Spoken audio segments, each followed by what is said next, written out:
Nè ua chưa?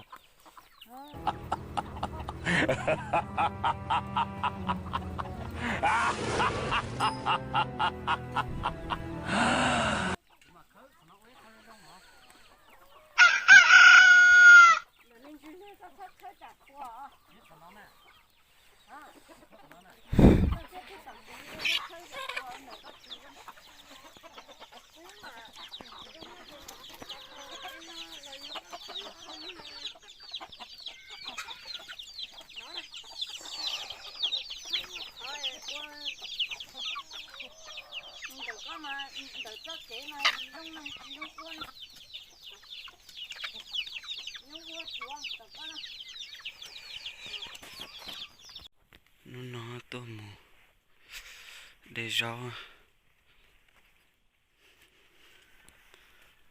là ló tại rau là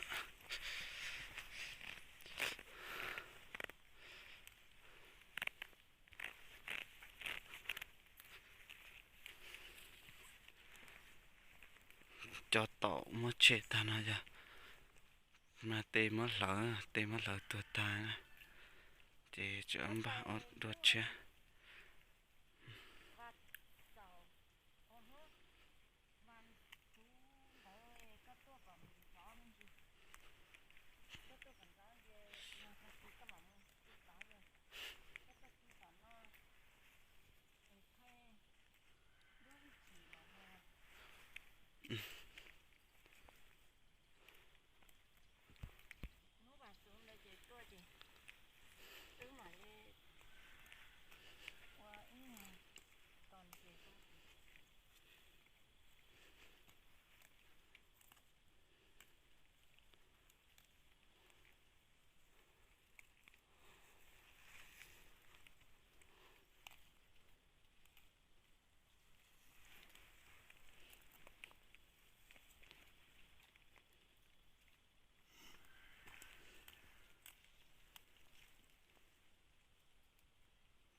rằng nó thì nó bên mong luôn năng chế nha cứ nó cứ hầu với nó chứ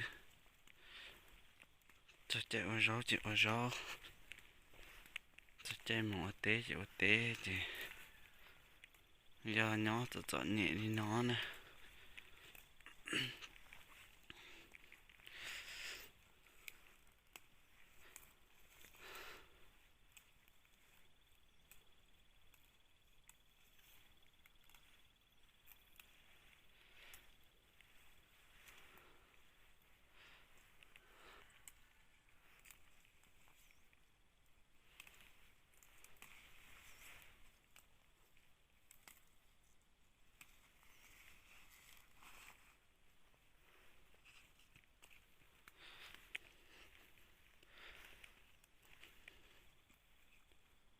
Chạy là nó tới lâu ta này à.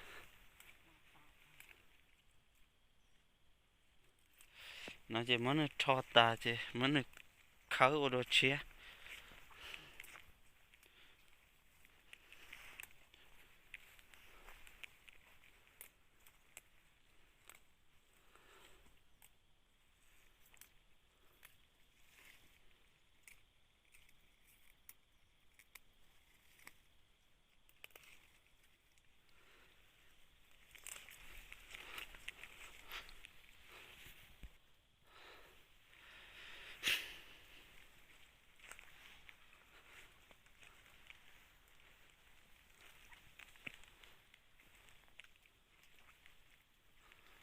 Bỏ hóa thì tiền á.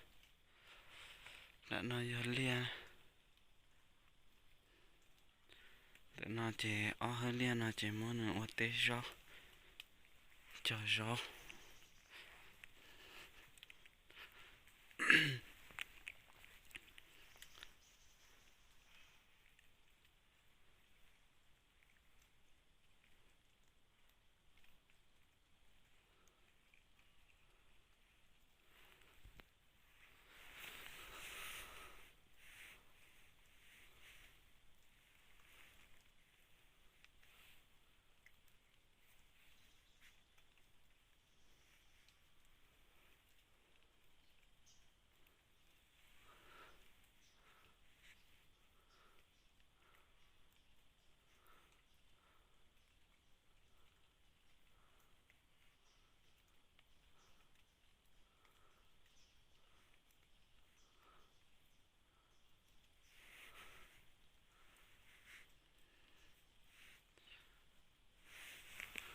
Khó thao là chỉ mà để dưa chứ.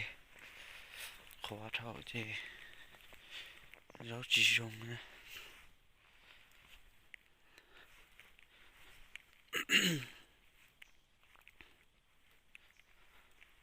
Gà đê bù tọ nó lo.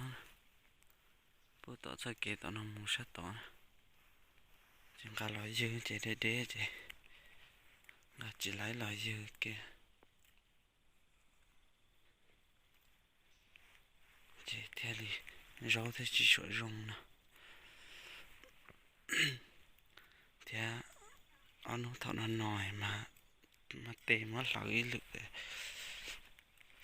Chạy rau thì chờ tài nó. Thế chỉ rong nó.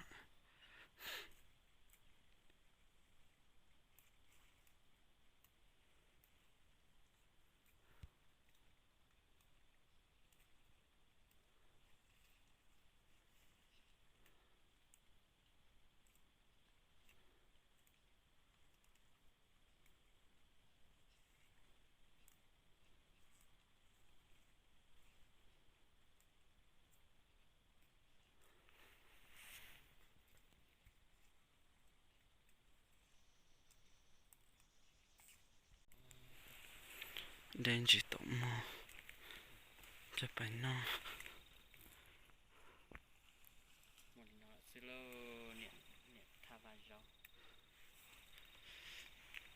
Nhà đây là có lọc bên nó chứ. Chủ.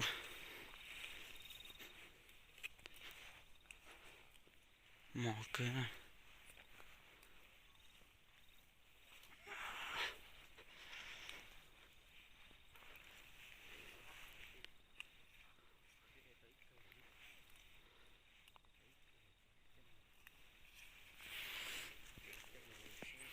Cho nó thì chữa. Tôi mất khởi cho nó chia. Khởi thì chơi cho tổ nó chia. Đây nó. Mà tìm mất lời tuột ta đi nó. Tuột ta đi nó. Đun chia nó.